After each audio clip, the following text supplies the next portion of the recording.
nettoie mes chaussures, esclave, tu n'as pas ta place dans cette entreprise appartenant à des Noirs, a crié le directeur Manuel en piétinant la femme noire avec une force violente, complètement inconscient que sa chute approchait rapidement. L'histoire dont vous êtes sur le point d'être témoin est une histoire de haine, comment le mépris des autres peut finir par détruire votre propre vie. La journée avait commencé dans une obscurité inquiétante, un ciel gris et lourd recouvert de brouillard, le genre qui s'infiltre dans vos os et rend tout plus froid. Claudia se précipita vers le bureau. C'était une femme gracieuse et posée, à la peau foncée, coiffée en un chignon impeccable.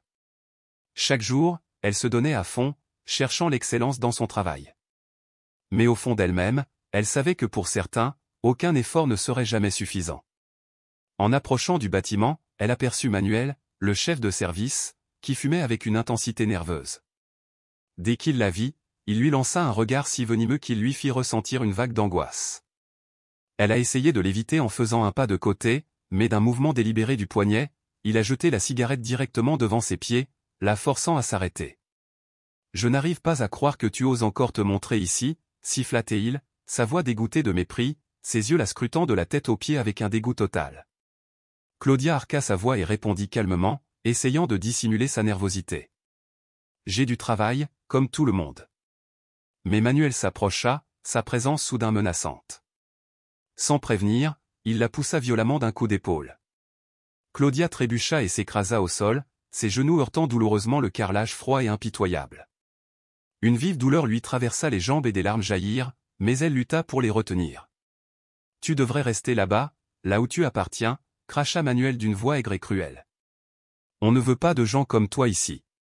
Tu souilles cet endroit par ta seule existence. » L'humiliation et la fureur la submergeaient, une tempête menaçant d'exploser. Elle se releva lentement, serrant son sac à main avec un sang-froid qu'elle ne ressentait pas. Son cœur se brisait petit à petit, mais elle ne le laisserait pas voir.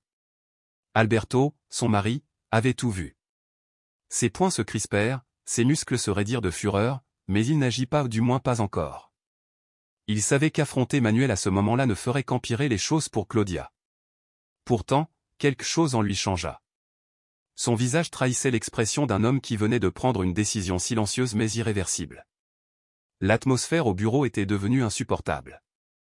Claudia essayait de rester forte, de garder la tête haute, mais la tension constante, les regards persistants, les moqueries chuchotées, tout cela minait son moral. Elle ne le montrait pas, mais le silence, le jugement, l'isolement, ça faisait mal. Puis vint un jeudi matin. Claudia entra, portant plusieurs documents importants. À peine avait-elle atteint son bureau qu'une voix familière et repoussante résonna dans la pièce. Qui a encore laissé entrer l'esclave, railla Manuel. Aujourd'hui, tu vas nettoyer les sols. Claudia l'ignora, les joues en feu. Mais sa voix devint plus forte, plus aiguë. Je te parle, fille noire. Où vois-tu un autre esclave ici, la railla-t-il en s'approchant d'un ton de joie tordu. Claudia leva la tête et croisa son regard. Laisse-moi tranquille, Manuel. Je fais juste mon travail. Ils rirent d'un rire froid et guttural, empreint de cruauté. Un boulot? Le seul boulot que tu devrais faire, c'est récurer les toilettes. C'est ta place. Sale. Son souffle s'accéléra. Des larmes lui montèrent aux yeux, mais elle refusa de les laisser couler. Alors qu'elle essayait de passer, Manuel tendit délibérément son pied et piétina le sien de tout son poids, l'envoyant s'écraser au sol. Des papiers jonchaient le sol comme des feuilles mortes sous la tempête. Claudia s'écrasa violemment au sol et s'agenouilla à nouveau devant tout le monde. Attention, petite noire, ne salis pas le tapis, ricana Manuel en posant son pied sur les documents éparpillés. C'est comme ça qu'on traite les gens comme elle, annonça-t-il en écrasant les papiers sous son talon. Tu ne comprends que les coups de pied. Claudia tremblait. Elle tendit la main pour rassembler ses documents au plus vite, les mains tremblantes, essayant d'éviter les regards moqueurs qui l'entouraient. Qu'est-ce qui ne va pas, insista Manuel. Plus rien à dire maintenant? Où est passée toute cette attitude? Il piétina un autre papier, cette fois à quelques centimètres de ses doigts tremblants. Tu devrais être reconnaissant qu'on t'ait laissé rester ici. Ce bureau était respectable, jusqu'à ce que des gens comme toi entrent. Claudia ne dit rien. Sa gorge était serrée par la fureur et l'humiliation. Lentement, elle se releva, le regard brûlant d'une douleur contenue. Un jour, dit-elle doucement mais clairement, tu auras exactement ce que tu mérites, Manuel. Tu ne seras pas toujours au sommet. On récolte ce qu'on sème, ne l'oublie pas. Manuel ricana, un sourire d'arrogance extrême se dessinant sur ses lèvres. Maintenant, tu me menaces? Une fille noire comme toi ne me touchera jamais. Accepte-le. Ce monde n'est pas fait pour toi. Ta place sera toujours sous nos pieds. Claudia se retourna et s'éloigna en silence, sa dignité intacte, même si son esprit tremblait. Alberto venait d'arriver. Il se figea, les yeux écarquillés, la rage bouillonnante en voyant l'ultime insulte. Chaque mot, chaque blessure, chaque instant de cruauté s'était gravé dans sa mémoire. Il n'intervint toujours pas. Mais son heure approchait. Une opportunité inattendue était sur le point de se présenter à lui, le genre de chance qui pouvait lui apporter une vengeance froide et juste. À partir de ce jour, quelque chose à l'intérieur de Claudia s'est brisé. Elle ne parlait plus au travail. Elle marchait les yeux baissés. Elle évitait tout contact. Et Manuel. Manuel s'en délectait. Son pouvoir ne venait pas de son titre. Il venait de la peur qu'il cultivait. Chaque fois qu'il voyait Claudia dépérir, son ego s'en trouvait nourri. Il se sentait invincible, divin. Mais ce qu'il ne savait pas, c'est qu'Alberto avait commencé à agir dans les coulisses. Aux yeux d'autres, il pouvait paraître faible de rester silencieux, de ne pas défendre sa femme. Mais Alberto était calculateur. Il construisait quelque chose. C'était un ingénieur industriel titulaire d'un MBA, un homme qui avait un jour refusé une offre de diriger une division dans la même entreprise où travaillait Claudia, par respect pour la séparation de leur vie professionnelle. Mais après ce qu'il a vu, il n'a pas hésité. Quelques appels. Une réunion par-ci. Une recommandation par-là. En quelques jours, Alberto était assis en face des cadres supérieurs de l'entreprise, des personnes qui étaient plus haut placées que Manuel. Il parlait calmement, sans jamais évoquer le racisme subi par sa femme. Il ne réclamait pas justice. Il proposait simplement des résultats. Et avec cela, les graines de la vengeance ont été tranquillement plantées.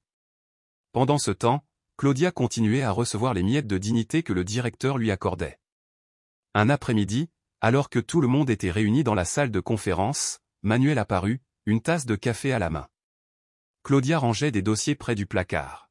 « Et toi, dit-il d'un ton empreint de condescendance, pourquoi ne fais-tu pas quelque chose d'utile et ne nettoies-tu pas cette tasse pour moi ?» Il le lui lança sans prévenir, sans se soucier que le liquide chaud éclabousse ses mains. « Avec tes mains habituées à la boue, je suis sûr que ce sera facile pour toi. » Claudia le regarda, retenant un cri tandis que la douleur brûlante se propageait sur sa peau. Ses yeux étaient secs et il n'y avait plus de larmes mais derrière elle, invisible, quelqu'un l'observait depuis le couloir. Alberto n'était plus seulement un mari blessé. Il était désormais un homme attendant son heure. Cette même semaine, le comité exécutif annonçait une visite surprise à la succursale. Personne ne savait pourquoi, mais une forte tension flottait dans l'air. Manuel a ordonné à tout le monde de bien se comporter. Il a envoyé Claudia archiver les documents dans l'arrière-salle, pour qu'elle ne gêne pas ou ne donne pas une mauvaise impression. Lorsque les portes de l'ascenseur se sont ouvertes, les membres du conseil d'administration sont entrés. Derrière eux, marchant avec une autorité calme, venait Alberto. « Il est avec nous », a annoncé le président du conseil d'administration. Les regards se sont dirigés vers la pièce. Claudia, toujours en retrait, ne comprenait pas ce qui se passait. Manuel déglutit difficilement. « Et qui est-il » demanda-t-il avec un sourire forcé. « C'est le nouveau consultant stratégique. Il évaluera la performance de cette direction », a répondu l'un des dirigeants. « À partir d'aujourd'hui, il sera très présent ici. » Alberto regarda directement Manuel. Il ne parlait pas, ne souriait pas. Il le fixait simplement, comme quelqu'un confronté au fantôme de son pire cauchemar. Un regard subtil et provocateur. Manuel baissa les yeux. Pour la première fois, il ressentit quelque chose qu'il n'avait jamais connu dans ce bureau. Peur. Dans les semaines qui suivirent, la présence d'Alberto devint une ombre menaçante. Il arpentait les couloirs avec une tablette à la main, observant, prenant des notes. Il a parlé avec des employés que personne n'avait jamais pris la peine d'écouter. Et même si personne ne l'a dit à voix haute, tout le monde a remarqué la façon dont il regardait Claudia. Ce n'était pas le regard d'un simple superviseur. Il y avait quelque chose là, quelque chose de plus profond, quelque chose de non dit. Emmanuel, de plus en plus isolé, se tortillait sur sa chaise, regardant son contrôle s'effondrer entre ses doigts, comme du sable, comme de la poussière. Au fil des jours, Claudia a commencé à remarquer de petits changements. Les tâches inutiles ont cessé d'apparaître sur son bureau. Les blagues racistes murmurées au passage ont commencé à s'estomper. Même ceux qui l'évitaient auparavant la saluaient désormais avec des sourires vides et forcés. Elle savait que ce n'était pas du respect. C'était la peur. Mais Manuel n'a pas changé.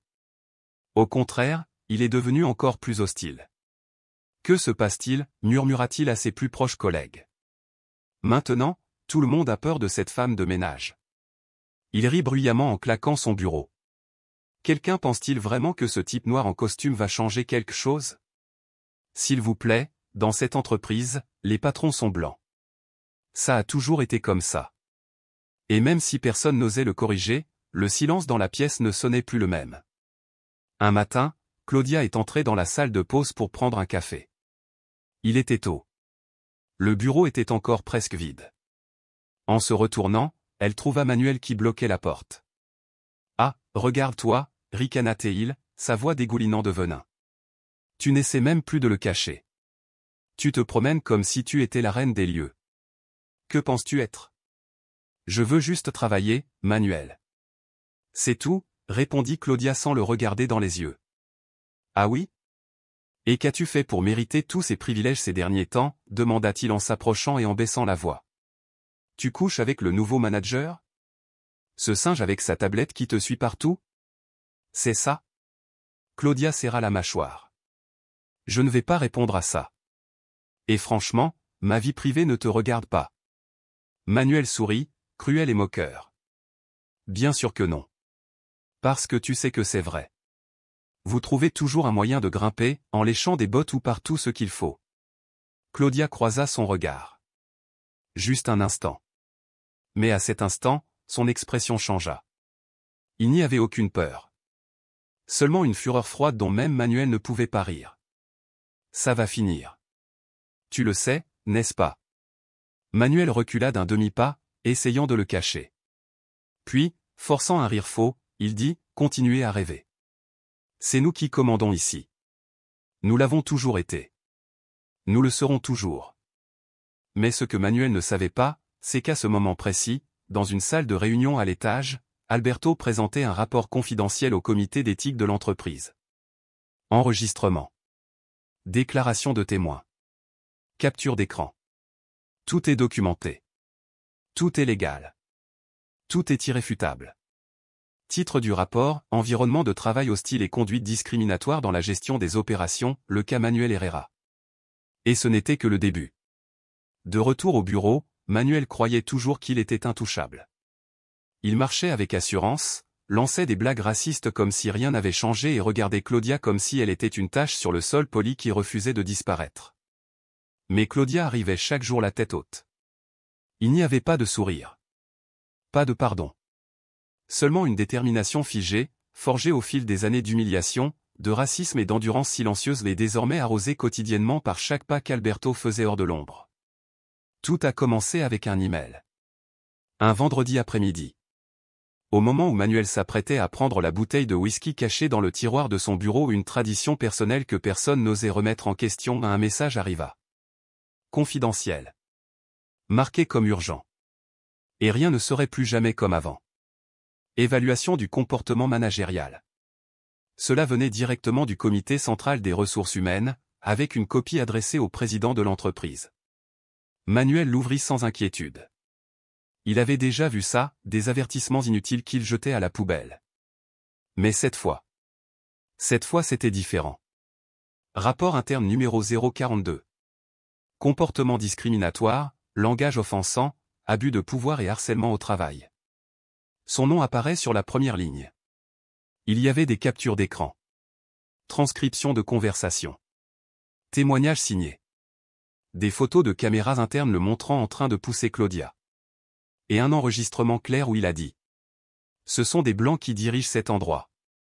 Vous devriez nettoyer les toilettes. À la fin du document figurait le nom de la personne qui avait soumis l'intégralité du rapport, Alberto Marquez. Le sang s'est retiré du visage de Manuel. Le verre de whisky lui a glissé des mains. Ce n'est pas possible, cria-t-il en claquant son bureau. Il a essayé d'appeler son contact au bureau régional. Pas de réponse. Il a appelé les RH. Une voix mécanique répondit. Votre dossier est en cours d'examen. Veuillez vous abstenir de tout contact ultérieur.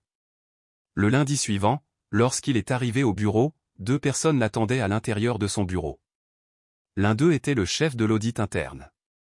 L'autre, un conseiller juridique. Monsieur Herrera, dit l'avocat d'un ton neutre. Nous vous demandons de nous accompagner à une réunion d'urgence.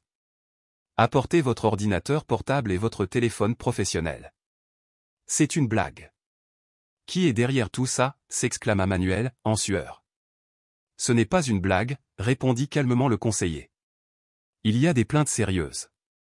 C'est tout simplement la procédure habituelle. Alors qu'il était escorté hors du bureau, les employés ont jeté un œil derrière les cabines. Certains ont baissé le regard. D'autres ne pouvaient cacher un léger sourire. Mais le coup le plus douloureux est venu quand il a vu Claudia. Debout tranquillement près de son bureau. Tenant un rapport dans ses mains. Elle le regarda. Ni avec haine, ni avec vengeance. Mais avec une paix calme et stable. Comme quelqu'un qui respire enfin après avoir retenu sa respiration sous l'eau pendant trop longtemps. Toi. Balbutia Manuel. Elle n'a rien dit. Dans la salle de réunion, Manuel a essayé de se défendre. Il a prétendu que c'était un piège. Que les enregistrements avaient été falsifiés. Qu'il plaisantait seulement. Que ce n'était qu'une conversation de vestiaire entre vrais hommes. Puis Alberto est entré. Costume sombre. Regard perçant. Pas de sourire. Il s'assit en face de Manuel et posa un épais dossier sur la table avec une précision chirurgicale. Vous avez abusé de votre pouvoir pendant des années, a-t-il dit sans élever la voix. Pas seulement avec ma femme, mais avec d'autres employés. Tout le monde a peur de toi. Mais aujourd'hui, cette peur prend fin. Manuel le regarda fixement, comme s'il réalisait enfin quelque chose. Tu as fait tout ça? Pas tout, répondit Alberto. Je viens d'allumer la lumière. Le reste, tu l'as fait tout seul. En 1 heure, la décision était prise. Suspension immédiate. Enquête formelle. Action en justice possible pour discrimination et harcèlement. Et le pire pour Manuel. Tous les contrats signés sous sa supervision seraient examinés. Alors que la sécurité l'escortait dehors, le couloir était silencieux. Claudia est restée à son bureau. Cette fois, elle ne l'a même pas regardé. C'est à ce moment-là qu'il a compris. La défaite la plus douloureuse n'a pas été de perdre son titre. C'était en réalisant que la femme qu'il avait piétinée pendant des années n'avait jamais brisé. Astérisque astérisque. Quelques jours plus tard, il a été annoncé qu'Alberto Marquez assumerait le rôle de direction par intérim jusqu'à nouvel ordre. Pas par favoritisme. Pas par vengeance. Mais parce qu'il était le candidat le plus qualifié. Son dossier était impeccable. Et bien qu'il soit resté strictement professionnel à chaque réunion. Un matin, quelqu'un lui a demandé s'il avait quelque chose à dire sur les récents changements. Il a simplement dit. Tout s'effondre sous son propre poids. Il suffit d'attendre. Le bon moment pour donner un coup de pouce. Astérisque astérisque. Et donc, la chute de Manuel n'était pas une explosion. C'était un effondrement lent et contrôlé. Mérité à tous points de vue. Claudia, maintenant en paix, était assise à son bureau, la tête haute. L'écho de sa dignité résonnait plus fort que n'importe quelle insulte ou cri jamais lancé contre elle. Personne n'a beaucoup entendu parler de Manuel Herrera après cela. Après l'enquête, il a été officiellement licencié. L'entreprise a publié une déclaration interne. Reconnaissant les actes discriminatoires qui ont eu lieu sous sa direction. Et s'engageant à créer un lieu de travail plus inclusif et respectueux. Il a été contraint de signer un accord de confidentialité en échange d'une évasion judiciaire. Mais le mal était déjà fait. Fuite d'informations. Sa réputation dans le secteur des entreprises a été détruite. Personne ne voulait être associé à un désastre de relations publiques comme lui. Il cherchait du travail.